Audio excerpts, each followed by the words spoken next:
مالك يوم الدين إياك نعبد وإياك نستعين اهدنا الصراط المستقيم صراط الذين أنعمت عليهم غير المغضوب عليهم ولا الضالين اللهم صل على سيدنا محمد الفاتح لما أغلق والخاتم لما سبق ناصر الحق بالحق والهادي إلى صراطك المستقيم وعلى آله حق قدره ومقداره العظيم سبحان ربك رب العزة عما يصفون وسلام على المرسلين والحمد لله رب العالمين.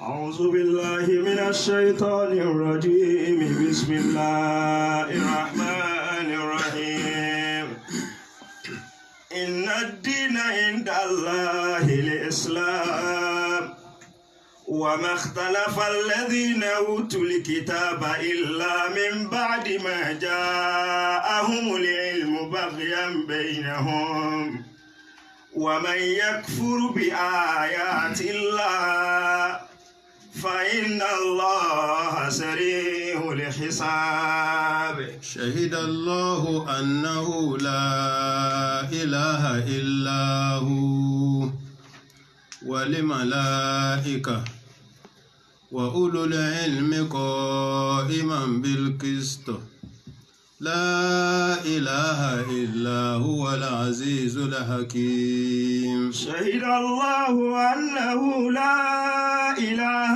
إلا هو والملائكة وأولو العلم قائما بالقسط لا إله إلا هو العزيز الحكيم. شهد الله أنه لا إله إلا هو آية الله وشهادة الله شهادة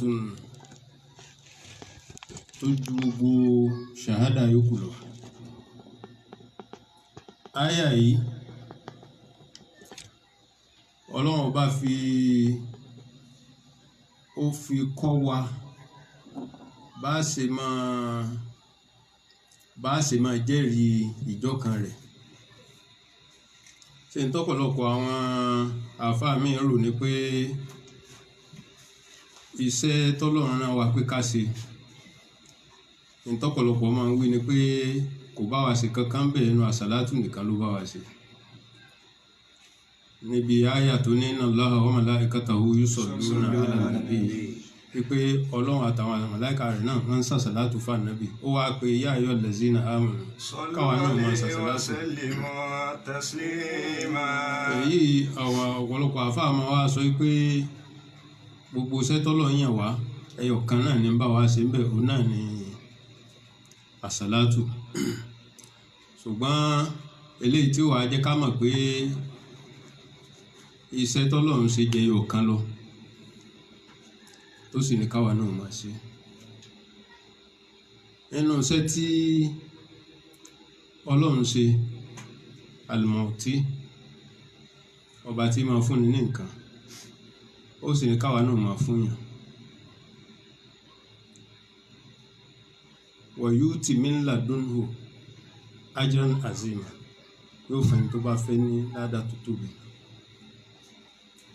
Wa ma utitum min shay'in famata'ul hayati dunya òun náà ń fún wa ó tún wá ní wa ati zal qurba ẹ̀yin náà máa fún yàn.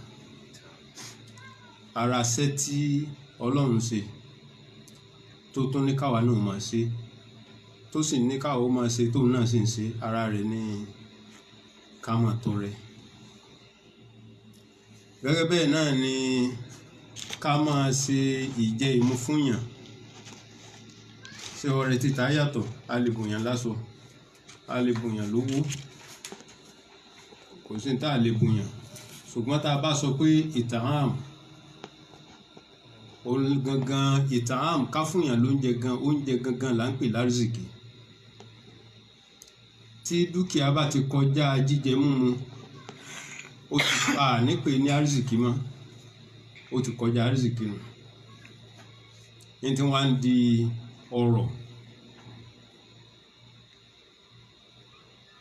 Ó wá ní wa ma min dabbatin fil ardi illa ala Allahi rizquha gbogbo dábà tí ń bẹ lórí ilẹ̀ èèyàn ní ẹranko ní àyèrà ní ẹranú omi Tinubu torí òkè gbogbo ẹ̀ pátá èmi ní fún wọn lóúnjẹ.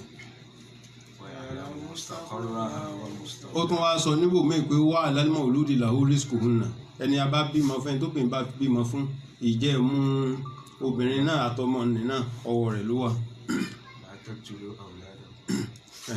khashata imlaki nahnu narzuquhum gbogbo àwọn nǹkan wọ̀nyí ara àwọn iṣẹ́ tí Ọlọ́run yàn wá pé ká máa ṣe òun náà sì ń ṣe. tó àwọn táǹkà ń sọ pé gbogbo iṣẹ́ tọ́lọ́run bá ṣe kò bá wa ṣe kankan bẹ́ẹ̀ àṣàlátù nìkan ní ń bá wa ṣe kì í ṣàṣàlátù nìkan iṣẹ́ pọ̀ tí ń bá wa ṣe nínú iṣẹ́ tó wá tóbi jù tó yàn wá ó ní tawhid ká mọ Ọlọ́run lọ́kan bẹ́ẹ̀ yóò bá di Islam lónìí tawhid lákọ̀ọ́kọ́ gbé fún náà yẹni pé kókó wípé ashhadu alla ilaha illallah wa ashhadu anna muhammadan rasulullah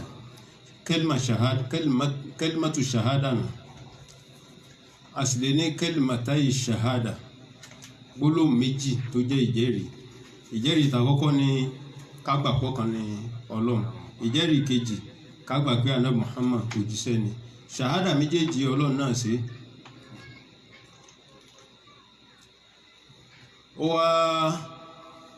ó wá ní ṣahida Allahu èmi Ọlọ́run gangan tí mo ní kẹ́ ẹ mọ̀ mí lọ́kàn kẹ́ ẹ jẹ́rìí mi ẹ tó bá fẹ́ ṣe tèmi yóò kọ́kọ́ ṣe ashhadu an la ilaha illallah èmi gan fúnra ara mi Allahu gan tó ní ẹ máa ṣe kíní ṣahida èmi gan ṣe ṣahada mi. annahu la ilaha illa huwa.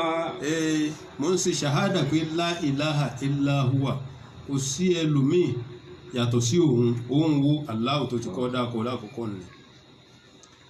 ó wá ń fi hàn pé àṣekè ṣe àṣàlátù nìkan ni iṣẹ́ tọ́lọ̀ yàn wá tó náà ń bá wa ṣe ń bẹ̀. ó yàn wá ní ṣahada ni ló ti bá wa ṣe ní. ó ní nípa ti Annabi Muhammad sallallahu alayhi wa sallam ó ní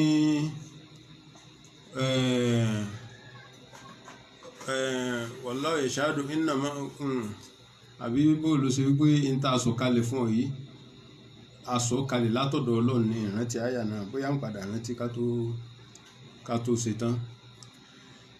lẹ́yìn náà ó wá ní lẹ́yìn ìgbà tó ń gangan gbà pé ẹyọ kan tó ń jẹ́rìí ara wọn. lakin Allah yashhadu bima anzala ilayhi. ọ̀sìn wal malaikatu yashhaduna wa kafa billahi shahida. ó jẹ́rìí alukurani ń bẹ̀ ó sì jẹ́rìí pé ànábì tá a fi fún iṣẹ́ tí ń ṣe kurani tí ń jẹ́ òdodo ni. ó sì tún sọ ń bi àyà mi pé wallahu yashhadu innaka la rasuluhu Ọlọ́run gan jẹ́rìí kú jùsẹ̀ Ọlọ́run. nígbà táwọn mọ̀náfíkì sọ pé ìdájá kal-munafiquna táwọn mọ̀náfíkì bá wá bọ̀ qalu nashhadu annaka la rasulullah. àríkàlùkọ́ máa jà ẹ̀yàn púpọ̀ lẹ́yìn. ìdájá kal-munafiquna qalu nashhadu innaka la rasulullah táwọn mọ̀náfíkì bá wá bọ̀ pé a jẹ́rìí pé òjíṣẹ́ Ọlọ́run ni ọ́. Ọlọ́run náà wá ní ewu lẹ́wùlẹ́ jẹ́rìí wallahu yashhadu innaka la rasuluhu tẹ́lẹ̀ gan bẹ́ẹ̀ jẹ́rìí Ọlọ́run gangan ti jẹ́rìí tẹ́lẹ̀ pé òjíṣẹ́ rẹ̀ ni ọ́ ìtàfẹ́ ló ń bẹ̀ náà nù wallahu yashhadu innaka la rasuluhu mọ̀nàfíkì jẹ́rìí kò jẹ́rìí Ọlọ́run fúnra rẹ̀ ti jẹ́rìí kò jíṣẹ́ rẹ̀ náà. ó sì tún wá sí ṣahada tíra tó sọ̀kalẹ̀ al-Qur'an olè tọ́ ka nísìn bó lọ wí. shahida Allahu anna. èyí tọ́ ka nísìn. lakin Allahu yashhadu innaka la rasuluhu. Ọlọ́run jẹ́rìí pé òjíṣẹ́ rẹ̀ ni wọ́n Ọlọ́run. wal malaikatu yashhadun. àwọn màláíkà náà ṣẹ̀rí. wa kafa billahi shahida. ó wá sọ fún wa ní pé shahida Allahu Ọlọ́run jẹ́rìí ara rẹ̀ pé ẹyọ ọ̀kan ni. ó ń fi ìjẹ́rìí yẹn rinlẹ̀ ṣahada àti eléyìí ìkíràrù Ọlọ́run fi rinlẹ̀ pé bí wọ́n ti ń wí bí kálukú náà ti ń wí bó ṣe rí nìyẹn wálé màláíkà àwọn màláíkà gan bí mi Ọlọ́run ṣe jẹ́rìí bẹ́ẹ̀ làwọn náà jẹ́rìí. wa ulul ilmi qa'iman bil qisti. àwọn onímọ̀ àwọn náà wá gbà wípé wọ́n jẹ́rìí wípé ẹyọ kan lọ́lọ́run kò sí ẹlòmíì tó lẹ́tọ̀ọ́ ká máa sìn àfọlọ́run. La ilaha illa huwal azizul hakim. A wá rí i pé ẹlẹ́rìí mẹ́ta ló wà níbi àyà yìí Ọlọ́run gangan lẹ́lẹ́rìí àkọ́kọ́ àwọn màláíkà ní kejì wa ulul ilmi àtàwọn onímọ̀. àwọn onímọ̀ àwọn òwú wá ni torí tá a bá sọ pé àwọn onímọ̀ mẹkáníìkì onímọ̀ ni àwọn oní àkántàǹtì onímọ̀ ni medical doctor onímọ̀ ni àwọn tán wà ní láàbù onímọ̀ kan ni wọ́n. gbogbo àwọn nǹkan wọ̀nyí ìmọ̀ náà ni wà ulul ilmi àwọn òwú gan lọ́lọ́run bá wí àwọn òwú lónímọ̀ tí ìmọ̀ wọn gbé wọn débi kán gbà pé ọ̀kan lọ́lọ́run. gbogbo àwọn ìmọ̀ táǹkà yìí ìmọ̀ ayé nù ìmọ̀ náà ò gbéyàn débi kankan tayọ pé kákan fi rí òkèlè ká fi rí bùkátà tayé gbọ́ kíyàwó má jẹ wá láyé ó tán ní tí màá fẹ́ ṣe nù. ọ̀nà tí irú ìmọ̀ yẹn lè gbà tá a tún fi lè lọ́pọ̀ mọ́ tọlọ́run òun ni ká wá rí i pé èrè tá à ń bá ń jẹ níbẹ̀ ká jẹ́ káwọn ẹlòmíràn máa bẹ́nẹ́fìtì ń bẹ̀ ẹlòmíràn táwọn ẹrú Ọlọ́run bá ń bẹ́nẹ́fìtì ń bẹ̀ yóò máa wá jẹ́ ládàá yóò wá dẹ̀sìn. àmọ́ ìmọ̀ tọ́lọ́run rí ní ìmọ̀ ẹ̀sìn ìmọ̀ Ọlọ́run ìmọ̀ márífà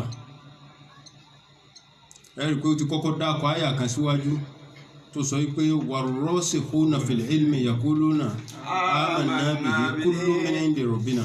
wa ma yadhakkaru. arrasikhuna tọ́lọ̀ ń wí bí kìí ṣe mo máa náwó mo máa sọ́rùfù kọ́ lọ́lọ́run fẹ́ fàyọ́ mẹ́ àbí mo lọ kọ́ èdè kan gbogbo yìí nǹkan.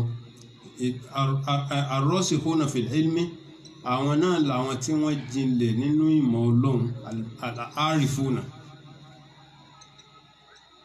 àwọn tá mọ Ọlọ́run ni torí ààrẹ ní tó kéwú náà tó ké gbogbo ẹ̀ náà tí ò mọ Ọlọ́run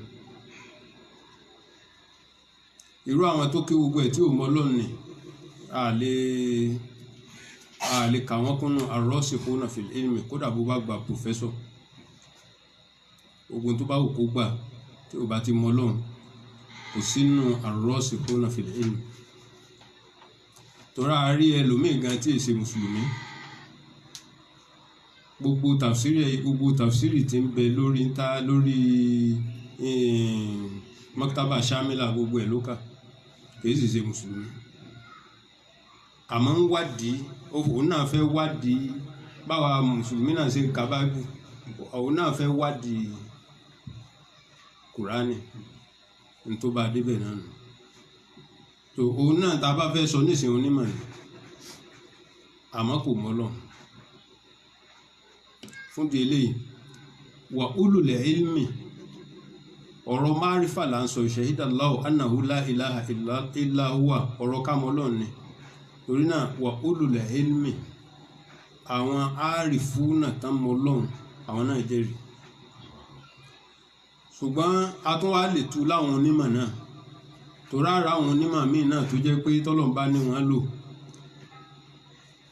àwọn tán nímọ̀ nípa ayatul kauniyya bọ́lọ̀ ń ṣe gbé ilé ayé kalẹ̀ tí wọ́n bá wádìí nínú ìmọ̀ tọ́lọ̀ fún wọn ìmọ̀ ayé wọn wọ́n padà wá rí i pé nǹkan yóò wá lè dáṣe àfikún lẹ́nìkan tó ṣe síbẹ̀ láti bẹ̀ wọ́n lè mọ Ọlọ́run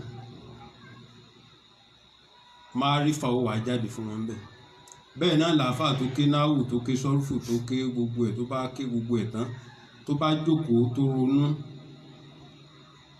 ó lè ti bẹ̀ kó ní ìkìrárò wàhádàníyà èyí ò lọ́lọ́run fi ní wọ ulul ilmi àmọ́ àwọn òwú gan lọ́lọ́run bá wí àwọn àfáà wa ní àwọn ọ̀rọ̀ díẹ̀ lórí ẹ̀. Àwọn apá kan àfáà ní àwọn ànábì ni àwọn ni wọ́n gbésìn wá tán já mọ́ Ọlọ́run, àwọn ni wọ́n já mẹ́sìn, àwọn gan wọ́n já mọ̀ pé Ọlọ́run ẹyọ ọ̀kan là ń sìn. Ó yá bá ń kà. وإذ أخذ الله ميثاق نبيين لما آتيتكم من كتاب وحكمة ثم جاءكم رسول مصدق لما معكم. وإذ أخذ الله ميثاق النبيين. Ọlọ́run nígbà tó ń gba àdéhùn lọ́wọ́ àwọn ànábì tó ti kọjá gbogbo wọn. لما آتيتكم min kitabin wa hikma. Pé gbogbo ní báwo kì í fún yín nínú tírà mo fún yín ni o, hikima kan ni o, gbogbo tí mo báwo kì í fún yín nínú ìmọ̀ Ọlọ́run. ثم جاءكم رسول مصدق لما معكم. Tí òjíṣẹ́ mi bá dé lẹ́yìn yín tí ń wá ń sọ pé gbogbo tẹ̀yìn ti wí ṣáájú ní òdodo ni, àmọ́ náà tó mú mi wá tó ń fi kún un. لتؤمنن به ولتنصرنه.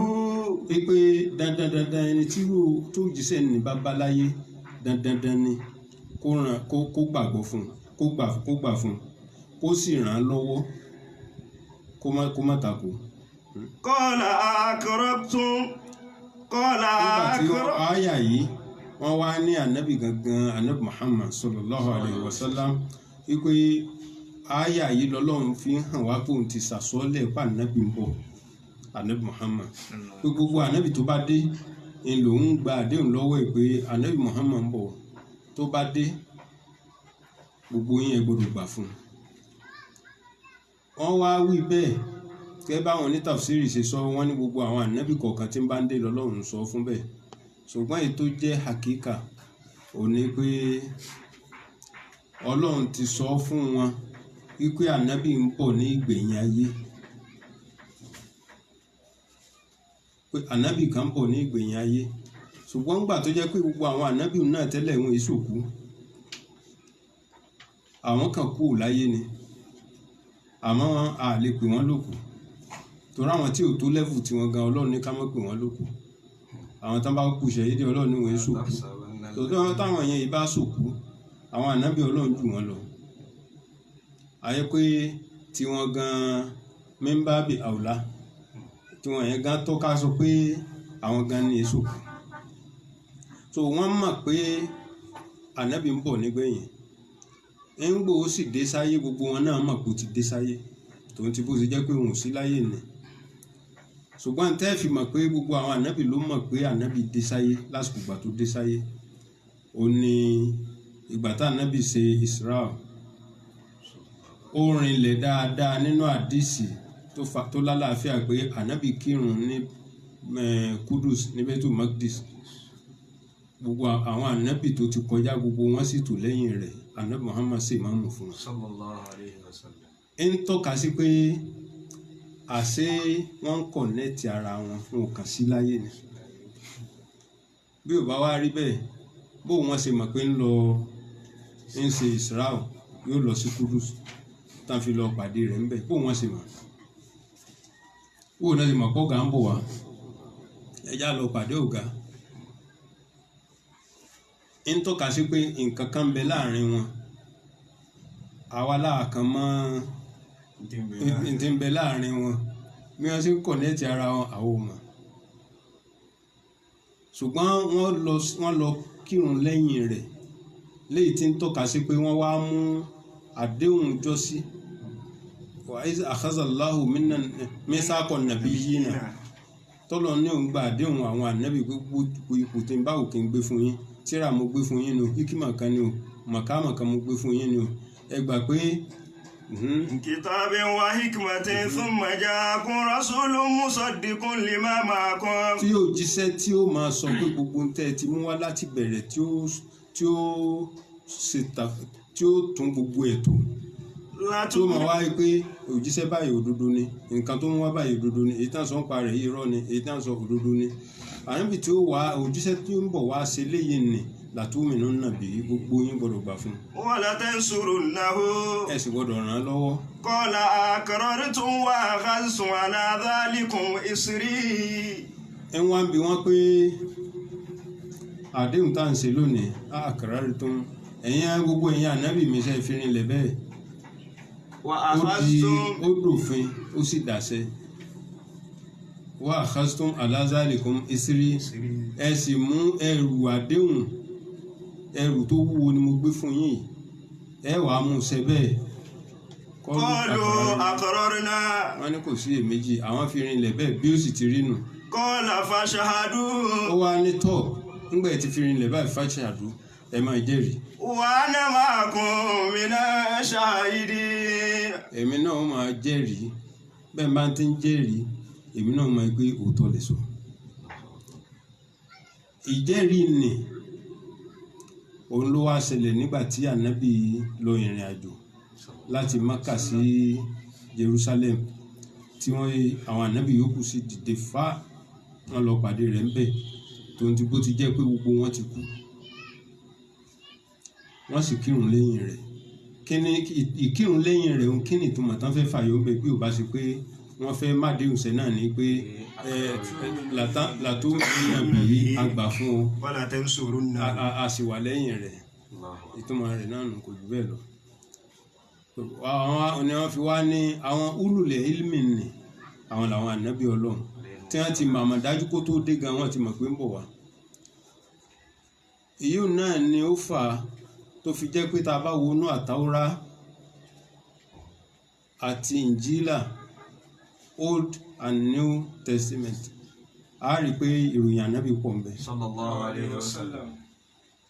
ànábì Ìsá náà sì sọ pé ń bọ̀ lẹ́yìn o ń bọ̀ wá lẹ́yìn o olùtùnú ń bọ̀ wá o ànábì Mùsá náà sọ o lágbájá ń bọ̀ wá o ṣùgbọ́n gbogbo òròyìn yìí èyí tá rí yọ wọ́n yọ èyí tí wọ́n ò rí yọ wọ́n change ìtumọ̀ rẹ̀ gbogbo àwọn òjíṣẹ́ ti ṣe tiwọn àwọn ti fi tiwọn rìn àwọn tán dé lẹ́yìn wọn tán yí padà ọwọ́ wọn ló kù sí. ومن تولى بعد ذلك فأولئك وقيل أهل الكتاب. àwọn kan wá ní rárá àwọn ànábì ọlọ́run tá a wí bẹ́ẹ̀ ni tiwọn náà rí àmọ́ a lè tú sí àwọn ahlul kitab àwọn Yahud àtàwọn Nasara àwọn ni ọlọ́run ti bá sọ̀rọ̀ nínú tírà wọn wípé tá ànábì bá dé ẹgbà fún ànábì Musa sàsọ́ọ́lẹ̀ rẹ̀ alayhi salatu wassalam ànábì Isa sàsọ́ọ́lẹ̀ fáwọn ìjọ rẹ̀ pé tó bá dé o ẹgbà fún nítorí pé kí ni òun ló wá mú òfin yòókù ló wá sọ ọ́ di pípé ń bẹ nínú báìbù rẹ̀ tó fún de eléyìí àwọn ahlul kitabi yẹn náà àwọn náà ti wá mọ̀ gbogbo òròyìn rẹ̀ ń bẹ ń bẹ kódà a rí nínú àdísì pé nígbàtí pé tó jẹ́ káyà yóò sọ̀kalẹ̀ gangan ò ní pé àwọn àáfàá Nasara méjì wọ́n lọ bá Ànábì Muhammad sallallahu alaihi wasallam wọ́n wá ní ìwọ Muhammad àwa báwo ni wọ́n ní bí wọ́n ṣe wọlé gẹ́gẹ́ bí àdísì tó wá wọ́n ní bí wọ́n ṣe wọlé tí wọ́n rí ànábì ni wọ́n ti ṣẹ́jú síra wọn pé kò sí èméjì ń bẹ ẹni tá à ń wí ni gbogbo àwọn àmì ló ti wà lára rẹ̀ wọ́n ti rí gbogbo àmì náà wọ́n wá bẹ̀rẹ̀ sí bí gẹ́gẹ́ bí n tí ń bẹ nínú tírà wọn wọ́n wá ń bi pé ìwọ ni Muhammad ó ní bẹ́ẹ̀ ni ìwọ ni Ahmadu ànábì ní bẹ́ẹ̀ ni èmi náà ni ìwọ lòjíṣẹ́ gbẹ̀yìn èmi gan náà ni ẹyẹ méjì ìjàsà èmi náà ni wọ́n wá ń bi pé bẹ́ẹ̀ ni ńgbà wọn wá bí ní tí wọ́n bí tán wọ́n wá ló dáa ká lè gbà dáadáa fún wa ní ìjẹ́rìí tó tóbi jù nínú gbogbo ìjẹ́rìí tí ń bẹ nínú tírà Ọlọ́run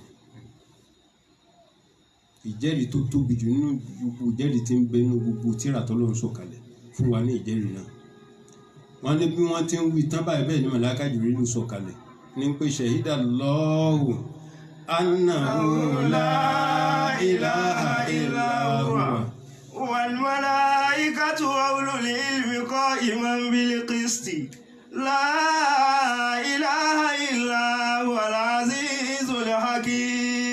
bí wọ́n ti ń wí tán láyà yìí sọ̀kalẹ̀ pé máa sọ fún wọn pé ìjẹ́rìí tó tóbi jù nínú gbogbo tírà tọ́lọ́run sọ̀kalẹ̀ àti nínú tírà tèmi náà òun ni shahidallahu, ìjẹ́rìí ọlọ́run òun ló tóbi ju gbogbo ìjẹ́rìí lọ. bẹ́ẹ̀ náà ni ọrẹ ọlọ́run ló tóbi ju gbogbo ọrẹ lọ. èyí náà là á fi ń sọ fún àwọn tó ń tako àsàlátù. a bá sọ pé ẹni tó bá ṣe sọ̀látùl fátì ẹyọ kan tí wọ́n ló wà nù Jawahirul Ma'ani, ìpè ládá tí ó gbà ó tó iye ládá téèyàn ó gbà, ìlọ́po ládá téèyàn ó gbà 100 kan pé àbẹ́gbẹ̀rún 6 ni téèyàn bá ka Kùránì. wọ́n á ní ṣé Tìjàní ti sọ ó ti gbé Al-Kùránì ju sọ̀látùl fátì ju Kùránì lọ. kí ni tó máa yù?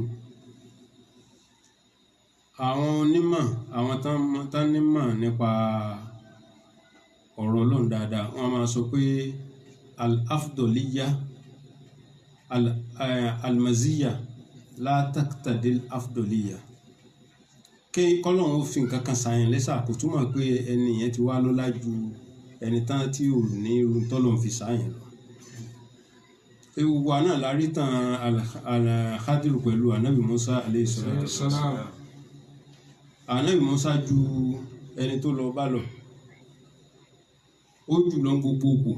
àmọ́ bí Ànábì Mùsá bá ní ìmọ̀ tó ní ni kò ní lọ bá kó n fẹ́ kí ó. èèyàn wàá tọ́ka sí pé nígbà tí Ànábì Mùsá tó ti jẹ́ ọmọ kéwù rẹ̀ nì, ó wá mí pé ó ju Ànábì Mùsá lọ. màsíyà lọ́lọ́run fún Khadiru, àmọ́ kò tọ́ka pé àfdọ̀líyà kò ti wá lọ́lá ju Ànábì Mùsá lọ. gẹ́gẹ́ bẹ́ẹ̀ náà tá a bá wọnú Al-Qur'an, Ọlọ́run ní Laylatul Qadri khayrun min alfi shahr. kéèyàn ó ráàyè sí lọ́run ní Laylatul Qadri, òru Laylatul Qadri, òru ẹyọ kan péré, ó lóore ju ẹgbẹ̀rún oṣù míì lọ tí ò sí Laylatul Qadri rẹ̀. náfìlà sì ni Laylatul Qadri, kìí sọ̀rọ̀ yẹn. ṣùgbọ́n n tí ó yẹ ká máa retí òní kọ́lọ́run sọ pé sọ̀látù ṣubú khairu min alfi shahr, àbí ìrun àṣùbà sọ̀rọ̀ yẹn sálò, àbí as-salawatul maktuba khairu min alfi shahr. àbí bẹ́ẹ̀ sì kọ́ ká wá sọ pé hajjun mabrurun khairu min alfi shahr. kó múnú àwọn ọ̀ràn yẹn sẹ́ni kó gbé síbẹ̀ pé khairu min alfi, àwọn sẹ́yìn ó ṣe kínní, ó wá ní Laylatul Qadr, òru ẹyọ kan tó tún jẹ́ náfìlà. kì í wá ṣe pé dandan kọ́ ṣàìsùn òru mọ́jú o, kódà wọ́n bá ṣe pé náfìlà méjì náà ló bá ṣe bẹ́ẹ̀ tó sì pé Ọlọ́run náfìlà méjì yìí mo fi iye òru Laylatul Qadr ni mo sì fi ń wá ládàá rẹ̀, ọtí ní náà nù. bí oore náà tí màzíyà yìí tí máa ń bẹ lára wákàtí 5 ni, Ọlọ́run oníṣẹ́ máa tọ́ka wá sí Laylatul Qadr. ogun tá Ànábì ò fi fẹ́ là fún wa pé ìjọba yìí gangan ni wọ́n bí nígbà tí bí ìbéèrè pọ̀ náà ló fi wá ní ó dáa. taharraw Laylatul Qadri fil ashril awakhir min Ramadan. ẹ wá sí 10 gbẹ̀yìn Ramadan. ẹ̀rí pé kò tún sọ ọjọ́ yẹn gan. nígbà wọn tún bí pé èwo tún nínú àwọn 10 ni, ó wá ní ó dáa ẹ máa wá sí àwọn nǹkan tó bá jẹ́ 21, 23, 25, 27, 29 ẹ máa wá síbẹ̀. nígbà tí wọ́n sì ń bi lásìkò òun kí á ló ti sọ àsìkò òun. kí ló dé tó gbé Laylatul Qadri pamọ́? torí àlùbáríkà tí ń bẹ kò sì tó ìrun àsùbá yìí ọ̀kan. fún di eléyìí wọ́n wá ní Salatul Fati, ibi tí àwọn àfáà Súfí tí wọ́n ti rí táwílù ni pé ó rìn lẹ́nu àdísì pé ẹni tó bá ṣe àsàlátù ẹyọ kan fànábì ọlọ́run ó ṣe mẹ́wàá pààrọ̀ làwọn àfáà wá ní àsàlátù ẹrú àtàsàlátù ọlọ́run bóò la ṣe lè fi wọn ra wọn. wọ́n wá ní ibẹ̀ ni wọ́n ti wá mú àyà yìí pé akbaru shahadati ìjẹ́rìí tó tóbi jù òní tọ́lọ̀ ń sọ pé òun gangan jẹ́rìí ṣé gbogbo wa náà là ń sọ pé ashhadu an la ilaha illallah àmọ́ ìjẹ́rìí tiwa nì kò tí gbogbo ayé ká máa wí ojoojúmọ́ kò dàbí èyí tọ́lọ̀ ń wí lẹ́yọ̀ kan nì. òfúndé eléyìí náà àsàlátù ẹyọ kan tọ́lọ̀ ń bá ṣe fẹ́rú kò dàbí iṣẹ́ tẹ́rú ṣe fúnra rẹ̀. Kíka alukur'an iṣẹ́ ni ẹrú ló ní ń kà ẹrú ní ń kà kìí ṣe alukur'an gangan ni wọ́n sọ pé là ń sọ̀rọ̀ rẹ̀ nísìn kíkà rẹ̀ ni kíkà alukur'an sì ní iṣẹ́ ẹrú ni ọlọ́run ní sàṣàlátù ló sì ká tó fún ládàá. so fún di eléyìí iṣẹ́ tẹ́rú ṣe òun ni tìláwà abẹ́ gbọ́bi tọ́lọ̀ tí ń tìláwà rẹ̀ káyọ̀ ọlọ́run inú àwọn kòráù ni ọlọ́run sí inú àwọn tán tìláwà olóni alukur'an kùránì sì ń bẹ lọ́tọ̀ ṣùgbọ́n àwọn tó bá ń tìláwà ni àwọn oníṣúfí sọ pé téèyàn bá tìláwà odidi alukur'an tí ń jẹ́ iṣẹ́ tẹ́rú ṣe tó fi jí rẹ̀ bẹ̀ síwájú ọlọ́run tí wọ́n bá ní kó wá tó bá fẹ́ mọ iye ládá tó ń gbà lẹ́sẹ̀ kan náà ni ó mọ̀ torí àdìsí ti wà pé àràfí kọ̀ọ̀kan ládá mẹ́wàá lọ́wọ́ kó wá ka iye àràfí tí ń bẹ ní alukurani times 10 ó ti tán ó ti mọ iye ládá tó ń gbà ṣùgbọ́n àsàlátù ọlọ́run ta ló lè díwọ̀n bó ṣe tó téèyàn bá pe tó bá ṣe pé rà ọlọ́run bá ní kọ́ máa ráyé máa gbọ́ ohun ìrà ni táwọn náà ń gbọ́ tí wọ́n ń sọ̀rọ̀ ara wọn tán ń gbọ́rọ̀ ara wọn káwá bí ìrà léèrè pé ìwọ ìrà ǹjẹ́ nínú ìrìn àjò tó ti rìn ìjọ bìlífù pé ẹ̀dá ọlọ́run kan lè ya ìgbẹ́ tá a bá kó ìrà mélòó jọ tá a bá kó ìrà bíi 10,000 jọ wọn à ní pọ̀ tó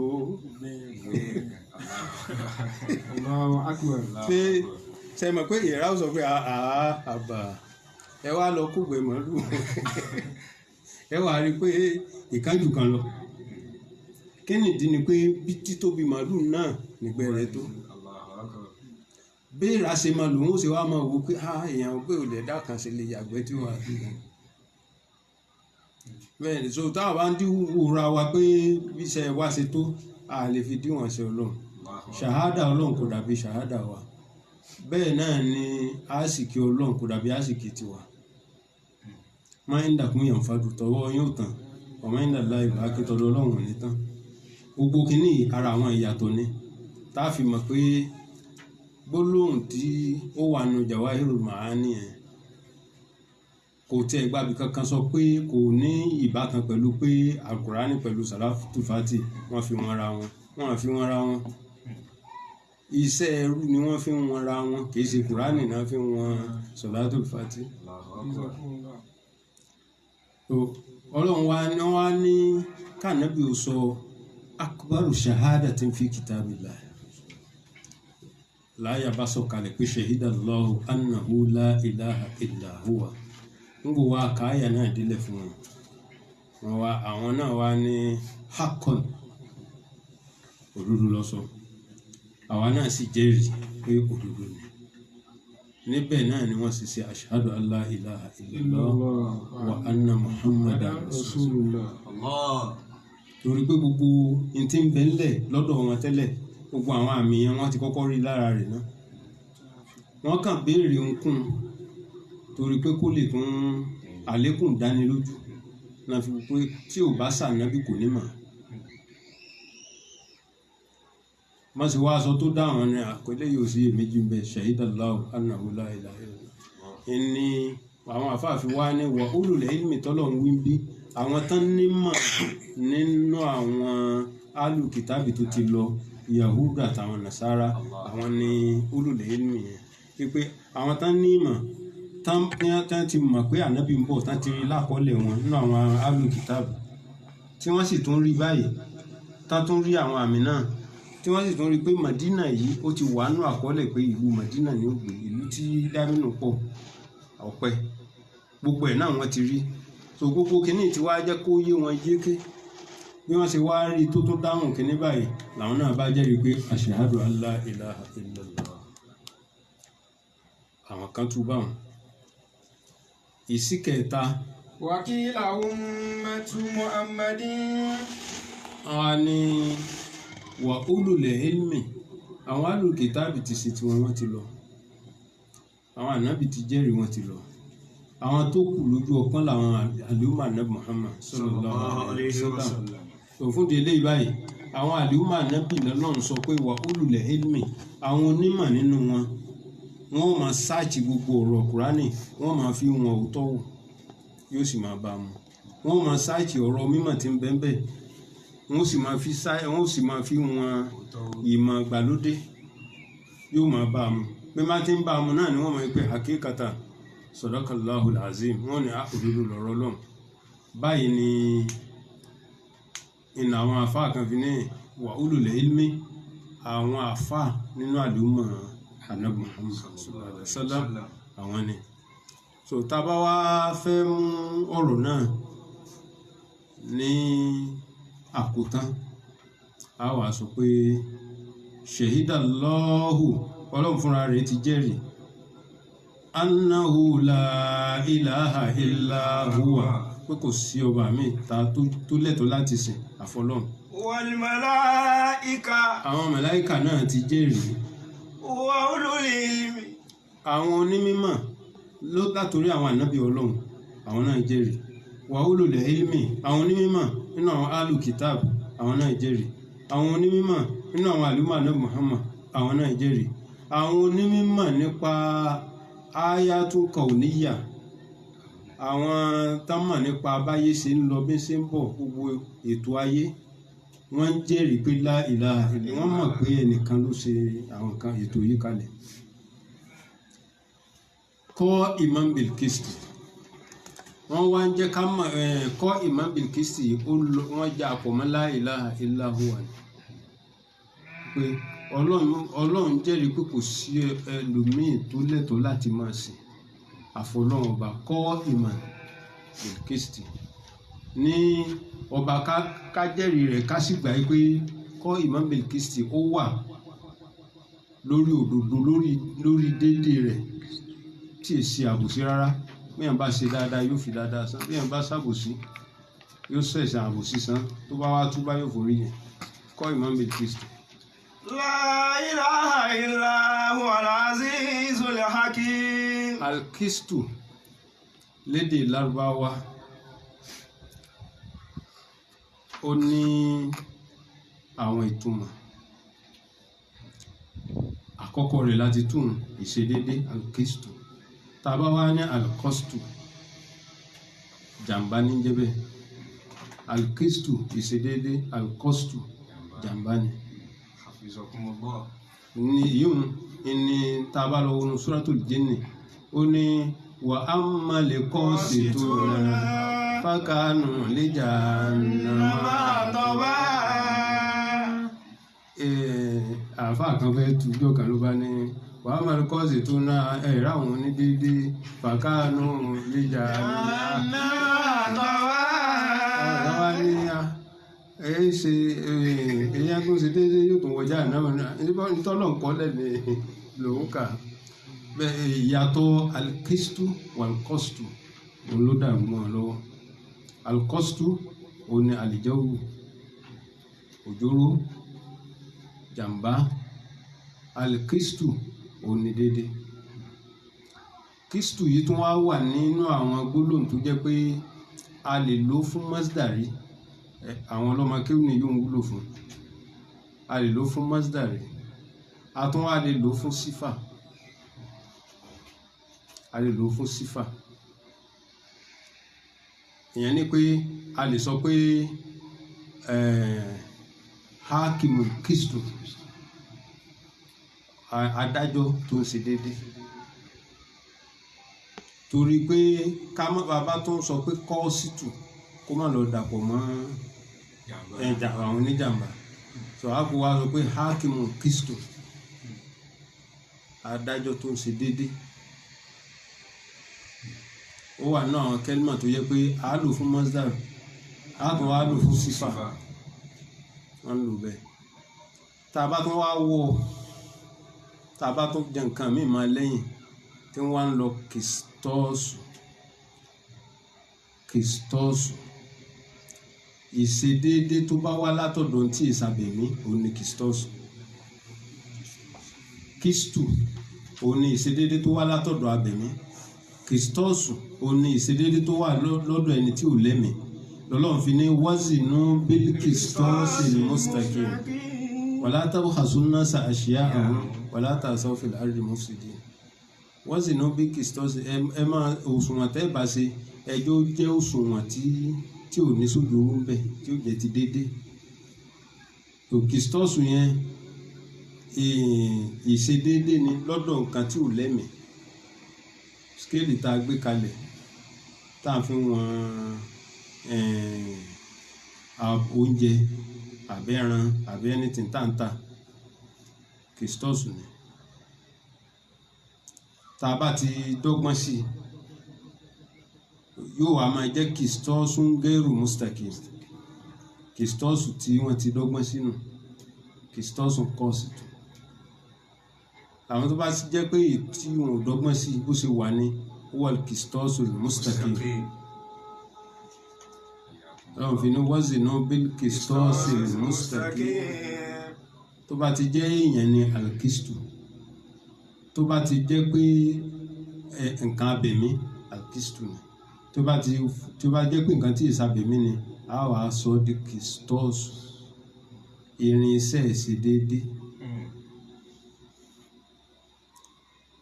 ọlọ́run wa ní kọ́ imam bilkisti ìjẹ́ kan ṣoṣo ọlọ́run kọ́ imam bilkisti ó wà pẹ̀lú déédé ni kò wá torí pé kò ń dùn nìkan kóun dàbí kan rú kóun bà nǹkan jẹ́ kóun ṣàbùsí ta ní ọmọ mi gbogbo tó bá ṣe tó bá jọ pé kò dá lójú tiwa tá a bá bi í léèrè tó bá sọ fún wa tán a tún máa sọ pé kó tó ṣe kún ni. ni ló fi wà nínú orúkọ rẹ̀ pé al-Adilu ọba déédéé fún di eléyìí kọ́ imam bilkisti la ilaha illa huwa al-azizul hakim. ó tún wá rìpíìtì la ilaha illallah nínú àyà kan la ilaha illa huwa nínú àyà kan náà wọ́n á jẹ́ ká mọ̀ pé la ilaha illallah tàkọ́kọ́ la ilaha illa huwa tàkọ́kọ́ ni wọ́n ń ṣe ṣàhádà ni wọ́n ń jẹ́rìí ni òun náà wá fẹ́ tún ṣe announcement ìlànà ní tẹ́lẹ̀ kejì alákọ̀ọ́kọ́ ni ìlànà à ń kéde pé kí gbogbo ayé lọ mọ̀ pé èmi ọlọ́run gangan mo ṣẹ̀yídà àwọn màláíkà náà ṣẹ̀yídà àwọn onímọ̀ ṣẹ̀yídà ẹ̀yin yòókù tẹ́ mọ̀ la ilaha illa huwal azizul hakim. ẹ̀yin náà ya lọ gbà tó bá ti lè mú kọ́lọ́hún ó jẹ́rìí tí màláíkà jẹ́rìí táwọn onímọ̀ jẹ́rìí ẹ̀yin tẹ́ ń kù tẹ́ mọ̀ kẹ́ni tó kù tẹ́ ń ṣe àfi káyìn náà ó gbà pé la ilaha illa huwal azizul hakim. kò sí ẹlòmíì tó lẹ́tọ̀ọ́ láti máa ṣe àfohùn al-aziz ọba tó ní agbára ó ní agbára al-hakim ó sì tún wá ní ìmọ̀ ọba ọ̀jọ̀gbọ́n ni ọba olóye ni ó yá gbogbo ẹ̀ tá máa ń pè ní oní hakim ó yá ọlọ́run yá nínú ó kán fún nínú hikman ọlọ́run kan fún nínú hikman rẹ̀ ni ọlọ́run gangan ni al-hakim ọba tó ní hikma tó ní òye ọlọ́run gangan lọ́ba tó lóye hikma hakim yìí ó ní ẹni tí ó bá nímọ̀ tí ò bá sí hikma nínú ìmọ̀ rẹ̀ irú wọn náà máa ń tutù kutù tẹ bá wá bí wọ́n léèrè pé tẹ́ǹtù yìí ó lòdì wọn wà ní ìpàtẹ débi nínú tírà láti rí bó ṣe wà nínú tírà ni wọn à ní fi hikma tí wọ́n gbé pé ó bá tiẹ̀ wà nínú tírà báyìí ṣé kò yẹ ká fi hikma ká fi gbé kalẹ̀. Bẹ́ẹ̀ náà ni tí wọ́n bá sì pèpè sójú ọ̀nà tọ́lọ́run líle ni wọn à ní lo hikma sì ni ó jẹ́ kẹ́ni tá à ń pè ó gbà kì í ṣe ká mú ọwọ́ líle. Hikma ni ó jẹ́ kẹ́ni tá à ń pè é gbà kì í ṣe ká mú ọwọ́ líle. Ọlọ́run fi ròyìn ara rẹ̀ pé Al-Aziz téèyàn bá ti nímọ̀ tó sì gbà pé ẹyọ kan lọ́lọ́run izza ó máa bá àgbéga ó máa bá. Al-Hakim irú ẹni bẹ́ẹ̀ ló sì ní hikima kódà bí ó kàwé kódà bí èèyàn ò bá kàwé tí ó sì kéwú tí ọpọlọ rẹ̀ bá jẹ́ kó tó bá sùn débi tó fi mọ̀ pé ẹyọ kan lọ́lọ́run tó sì gbà bẹ́ẹ̀ ó ti sórí rẹ̀. Èyí ní jẹ́ ká mọ̀ pé àṣé nǹkan méjì ni kẹ́límà ṣàhádà máa ń bí fún yàn yóò bí izza àgbéga yóò sì bí hikma òye àtọgbọ́n yóò bí fún yàn. Èyí òun ló jẹ́ kí àwa oníwúrìdí ló jẹ́ ká kúndùn kẹ́límà zikri la ilaha illallah ló jẹ́ ká kúndùn rẹ̀ ṣùgbọ́n bá a ṣe wá kúndùn rẹ̀ tó yìí náà kàkà kẹ́ni tí ò ṣe kó kọ́gbọ́n lára wa á wà ara àwọn kan tí ó tún máa sọ pé àwọn kan wà á lọ mú tẹ̀sùbá gbọ̀nà àwọn tẹ̀sùbá ẹgbẹ̀rún tó kún gbọ̀nà wọ́n wà láwọn fi ń fa kínní tànàbí ò fà á bẹ́ẹ̀ tànàbí ò lo tẹ̀sùbá ànàbí ò fa tẹ̀sùbá gbọ̀rọ̀ nígbà tí ò ṣe hikma. Nígbà tí ò ṣe hikma. Kí ni ń bẹ lára tẹ̀sùbá gbọ̀rọ̀? Kí ni ń bẹ lára tẹ̀sùbá gbọ̀rọ̀? Àwọn bá tiwọn débi pé kéèyàn tiẹ̀ máa lo tẹ̀sùbá gan bídíà ní lọ́dọ̀ tí. Wọ́n bá débi pé à ń lo tẹ̀sùbá gan lẹ́nu wọn lọ́hùn-ún wọn ní tí ò dáa ni. Bàbá ní kí wọ́n á ní wọ́n ní ànábì ò sí. Àbá ní kí ni wọ́n lánàbì ò sí ara ìní hikima náà ni. Ìní hikima ni tí hikima bá wà ní. Tí hikima bá ń bẹ. Zikru la ilaha illallah yìí òun ni zikri tó pọ̀ jù nínú Al-Qur'an gbogbo tó èyí táwọn mú ní kíní jù ní tìláwà Kùránì pé tẹ́yìn bá ti ń segin kó sàmà tìláwà kó máa tìláwà àmọ́ èyí tó wà táwa rí nínú àdìsí ni pé afdalu zikri la ilaha illallah. Torí tán bá ti fẹ́ máa tú tán bá ti fẹ́ máa lóòrò pé ká má fi tá a bá sọ pé àwa lázìkìrì wọ́n bá fẹ́ máa lọ lọ́rùn wọ́n wà ní tí wọ́n bá tọrọ tí Ọlọ́run bá sọ̀rọ̀ zikiri kìí ṣe láìláì láò nìkan Al-Qur'an nìkan zikiri ni náfìlà gígé zikiri ni kíní zikiri ni a gbọ́ pé ó dáa gbogbo ẹ̀ náà zikiri ni àmọ́ ànábì nǹkan náà ló wá sọ pé afdalu zikiri la ilaha illallah zikiri ti wá pọ̀ lórí ìrànràn tó náà subhanallahi zikiri ni tìláwà Kùránì zikiri ni àmọ́ ìtòlólájú ń bẹ oníkíni la ilaha illallah hafizakumullah. So eléyìí wá jẹ́ ká mọ̀ yìí pé gbogbo ẹni tọ́lọ̀ ń bá fún ní ààyè tó sì jẹ́ kó yé pé azikiri kẹ́límà la ilaha illallah kéèyàn máa ṣe púpọ̀ kò sí oríire tó tó. Allahu akbar. Kéèyàn máa ṣe zikiri la ilaha illallah púpọ̀ dáadáa lópin ìgbà tí ò bá ti fi rún lẹ̀ tí ò fi ọ̀ràn èèyàn Ọlọ́run lẹ̀ kò tún sí zikiri tó dàbí la ilaha illallah. Eléyìí tá à ń sọ yìí àní ká má ṣe tìláwà Qur'an torí Sheikh Tijani gan sọ nínú tírà rẹ̀ pé gbogbo ẹni tó bá ń jẹ́ mùrídì tàríkà tí bá ń tẹ̀lé tàríkà ọ̀hún èyí tó kéré jù tí ó máa kà nínú Qur'ani lóòjọ́ kó máa ka hizbu méjì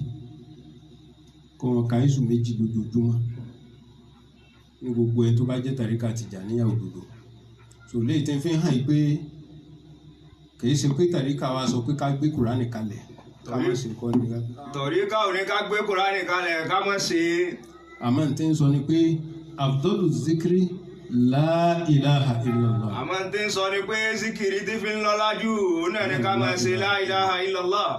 gbogbo ẹni tẹ́ ẹ bá ti ibi tí wọ́n ti ń lọ lọ́rùn pé lóòótọ́ zikiri dáa bọ́lá bá wọn sọ̀rọ̀ zikiri àbáde sì mú zikiri wá kìí ṣe la ilaha illallah nìkan ni zikiri kùránì kíké zikiri ni kíníkan zikiri ni àti gbọ́ bẹ́ẹ̀ ẹ máa lọ lọ́rùn àmọ́ wọ́tọ̀ bá ti mú tó má jẹun kó tiwọn bọ̀. má jẹ́ kó tiwọn bọ̀. la ilaha illallah òun ni zikiri tó lọ́lá jù torí pàdé sìmí náà tó sọ pé afdalu ma qultu ana wan nabiyyuna min qawli la ilaha illallah. èyí tó lọ́lá jù nínú tèmi ànábì wí àti inú gbólóhùn táwọn ànábì tó ṣáájú mi wí gbólóhùn tó lọ́lá jù níbi tí gbogbo wa wí ni pé la ilaha illallah. tó bá ti wá rí bẹ́ẹ̀ tẹ́nìkan bá wá fẹ́ sọ pé àwọn ní pé súnà àwọn fẹ́ ṣàlàyé súnà ni pé zikiri nìkan kọ́ ni kínní àbí bẹ́ẹ̀ sì kọ́ kì í ṣe pé kẹ́ ẹ máa ṣe rẹpẹtẹ mútẹ̀sùbá ẹ máa fà á ní gbọ́nà ẹ máa lọ sí láìláìlá 1000 10,000 iṣẹ́ Islam ò lé báyẹn jòkó síbẹ̀ ọlọ́run tó ní kúmi lẹ́la ilá kọ̀lẹ́lá nísàwó àwọn òkúsùnmínú kọ̀lẹ́lá áwùsídà ayé wàrọ̀ tí lè lè kóra nátẹ̀rí tí la. sẹ́rí báwọn áwùsídà ayé tó fi kún so fún délé báyìí azikru lóòótọ́ tá a bá ń sọ̀rọ̀ zikru wọ́n ń lò fún àwọn nǹkan tó pọ̀ nínú Kùránì àti nínú súnà àmọ́ tó ti bẹ́ẹ̀ náà kò sí zikiri tó dàbí la ilaha illallah. tí ẹ bá wá ráwọn tá ń sọ pé má ṣe zikiri rẹpẹtẹ ó ti pọ̀ jù bídíà ni ká jókòó látàárọ̀ ká wákàtí 4-5 kí ló ń ṣe la ilaha illallah la ilaha ó ti pọ̀ jù rìn ìwọ́tọ̀wọ̀ náà bá nìkan sí ọjọ́ mọ̀dáhùn. wọ́n dá wọn lóhùn. la ilaha illallah òun ló lọ́lá jù torí a tún rí àdísì tí ànábì Musa alayhi salatu wassalam ó ní kọ́lọ́hún ó fún un ní iṣẹ́ special tó jẹ́ pé yóò sàlẹ̀ sàfóhùn ọlọ́run wá ní yá Musa ìwọ Musa àzíkìrì tí mo fẹ́ sàlẹ́sà fún ọ yìí tó bá ti lè máa ṣe kò sí ẹ̀sà mi lẹ́yìn rẹ̀ ó ní kí ni ọlọ́run la ilaha illallah ó ní bí eléyìí ń kọ́ ìwọ ọlọ́run gbogbo èèyàn náà ní í ṣe la ilaha illallah àlẹ́ tó fún mi nìkan tó yẹ pé ń tún fi ní ipò ju àwọn ìyókù lọ ń kò tún wí tán ọlọ́run ní yá Musa ìwọ Musa máa sọ wípé la ilaha illallah ó tún wá bí ọlọ́run lẹ́ẹ̀kẹta mo gbọ́ láìláìláà mo ti gbọ́ yìí ń ṣe ọlọ́run èyí tí ń fẹ́ kọ́ fún mi ni pé èyí táwọn èèyàn ò mọ̀ láìláìláà òye gbogbo èèyàn ní wí ó ti di ti gbogbo èèyàn so èmi ń fẹ́ ẹ̀sà ni ń kò tún wí tán ọlọ́run tún ní wọ́n Mùsá máa ṣe kí ni la ilaha illallah. nígbà tí òwá yé béèrè lọ́lọ́run wá ní ìwọ Musa sọ rí láìláì láàtọ̀ ń wò ní tá a bá gbé sí òṣùwọ̀n ẹgbẹ́ kan òṣùwọ̀n táwa kó gbogbo iṣẹ́ rí ìyókù iṣẹ́ ládàá ìyókù sóṣùwọ̀n kejì tá a bá ní káwọ́ ètò tẹ̀wọ̀n ń bẹ̀ láìláì ọ̀kan ó tẹ gbogbo ìmọ́lẹ̀ ọlọ́run sọ fún àná Musa òfin di eléyìí báyìí la ilaha illallah òun ni ọba azikiri. lọ́ba azikiri. òun náà ni wákàwá kata ní. ẹ̀ṣẹ̀ zikiri. kẹtùn sàṣàlá tòótọ́ pọ̀. fásiwájú zikiri. kẹtùn sàṣàlá tòótọ́ pọ̀. fásiwájú ẹ̀dá ànábì wa Muhammad káwọn tí kò yé bá Bani Súnà kọ́ làwọn ń ṣe. Ẹ ṣe síkìrì kẹgbọ́ síkìrì kẹtún jọ. Àdódàlùjánnà níjọ́ àsìkiri wà. Àdódàlùjánnà níjọ́ àsìkiri wà. Ẹ ṣe síkìrì ẹ̀tún sàṣàlátù tó pọ̀ fáṣáájú ẹ̀dá Ànábì wa Muhammad. táwọn tí òye Bani Súnà kọ́ làwọn ń ṣe. síkìrì làwa Ṣètò àwa fìdáyọ̀. Ẹ ṣe síkìrì kẹgbọ́ síkìrì kẹtún jọ. Àdódàlùjánnà níjọ́ àsìkiri wà. Àdódàlùjánnà níjọ́ àsìkiri wà. kò sì jẹ́nu ọlọ́run ọba àwa tá à ń ṣe la ilaha illallah yìí ọlọ́run jà sí dálìjẹ́nà àwọn tá a ṣe la ilaha illallah ọlọ́run jẹ́ àṣẹ dálìjánà. ọlá àlùbáríkà nàbì Muhammad ọlá àlùbáríkà Ànábì wa Muhammad. ọlọ́run má yẹsẹ̀ wa kúrò ní ìlànà la ilaha illallah ọlọ́run má yẹsẹ̀ wa kúrò ní yànà la ilaha illallah. ọlá gbogbo àwọn tí wọ́n ti wí bẹ́ẹ̀ tí wọ́n sì ti bẹ̀ sórí rẹ̀ ọlá gbogbo àwọn tó ti wí bẹ́ẹ̀ tó sì ti bẹ̀ sórí rẹ̀. ọlọ́run kó gbà lẹ́sìn fún wa ọlọ́run gbà lẹ́sìn fún wa. ó ti jẹ́nu subhanallah wa bihamdihi subhanallahil azim subhanallah wa bihamdihi subhanallahil azim kalimatani habibatani ala lisani sakilatani